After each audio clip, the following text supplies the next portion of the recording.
Bismillah. Deməli, la ilahe illallah kəlməsinin növbəti şərti, qardaşlar, əl-inqiyat. Əl-münafi lit-tərk. Əl-inqiyat nə deməkdir? Boyun əymək və tərk etməyin əksidir. Yəni, insan la ilahe illallah kəlməsinin sənə əmr etdiyi şeylərə və səni çəkindirdiyi şeylərə boyun əyirsən.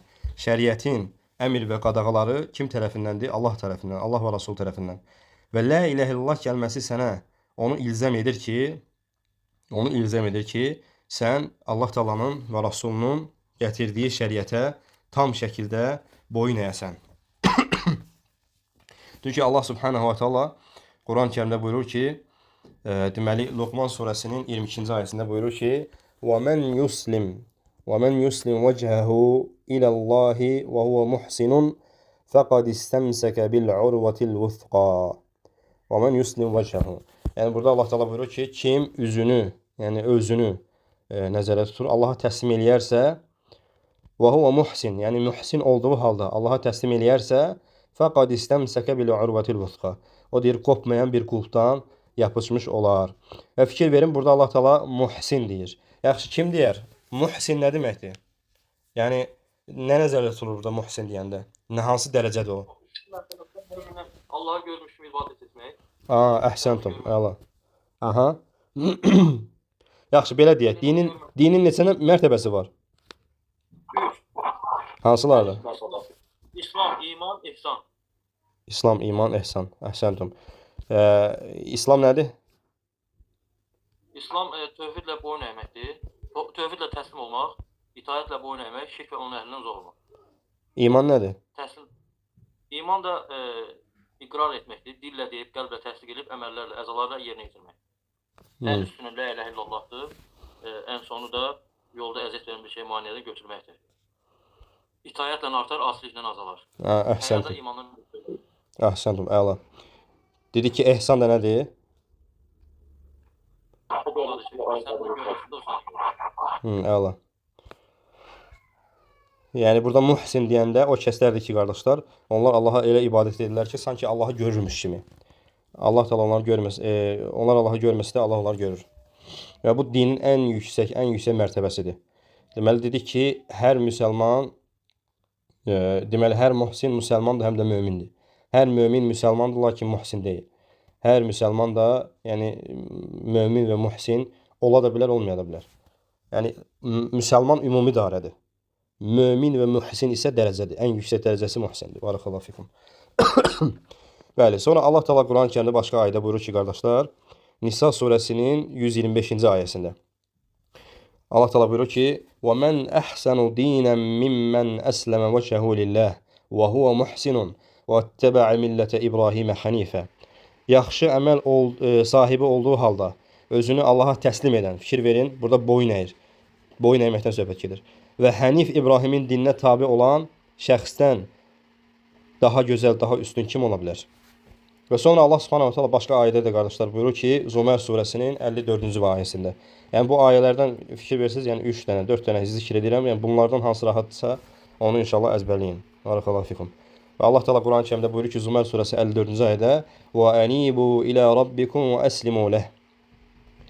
Əzab sizə gəlməmişdən öncə və anibu Allaha tərəf qayıdın və yaxud da ki, Allaha dönün və əslimu lehu və ona təslim olun.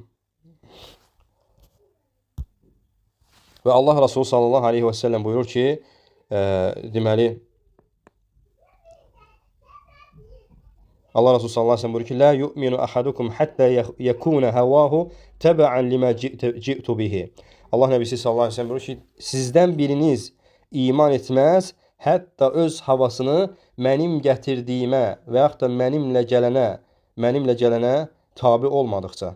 Mənimlə gələnə tabi olmadıqca. Yəni, burada mənimlə gələn nə deməkdir? Yəni, Allahın şəriətinə təslim olmadıqca nə olar? İman gətirmiş olmaz. Bəli.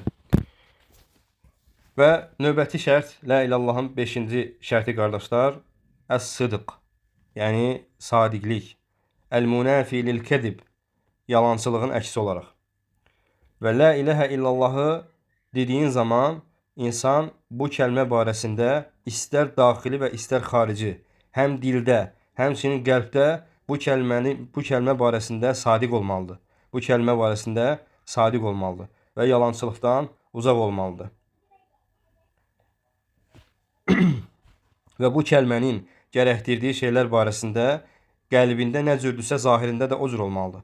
Və zahirində nə cürdürsə, qəlbində o cür olmalıdır. Və fikir verin, münafiqlər, bunların, yəni sidqin əksi olaraq kəzbdə münafiqlər nə edərdilər? Onlar deyir, yəquluna bi əlsinətihim.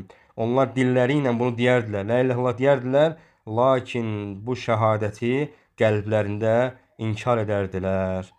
İnkar edərdilər. Və ona görə də Allah Teala onlar barəsində nə hökm vermişdi? Onlar yalancıdırlar. Allah Teala buyurur ki, Münafiqun surəsinin 1-ci ayəsində: "İzə cəəkəl münafiqun qalu nəşhədu innəkə lərasulullah. Vallahu ya'lemu innəkə lərasuluh. Vallahu yeşhədu innəl münafiqin ləkədibun." Əgər münafiqlər sənə gəlib deyirdilər ki, ey Allahın Rasulu, sən həqiqətən Allahın Rasulusan. İnnəkə lərəsulullah. Sən Allahın Rasulusu gəlib deyirdilər. Çünki əmin-əmanlıqda olmaq istəyirdilər müsəlmanların əlindən. Və onlar bu kəlməni deyəndə Allah Subhanahu taala bu ayəni nazillədi. Ki, ey Muhammed sallallahu aleyhi ve sellem, onlar sənə gəlib deyirlər ki, sən Allahın Rasulusan. Onlar desələr də mən bilirəm ki, vallahi ya Allah onsuz da bilir. İnnəkə lərəsulü. Yəni bu nə deməkdir? Sən ki Allah Taala onlara minnət qoyur. Yəni Allahın bildiyi şeyi xəbər verirsiniz. Hansı ki siz yalancı olduğunuz halda. Və sonra Allah Teala buyurur ki, "Vallahu yeşhədu innel munafiqin lekadibun." Allah'a sığınırıq. Və deyir ki, Allah şahidlik edir ki, Allah şahidlik edir nədir? Həqiqətən münafiqlər yalancılardır. Çünki onlar İslamı izhar edib, qəlblərində isə yalanı, nifaqı gizlədənlərdir. Barakallahu fikum. Üzr istəyirəm.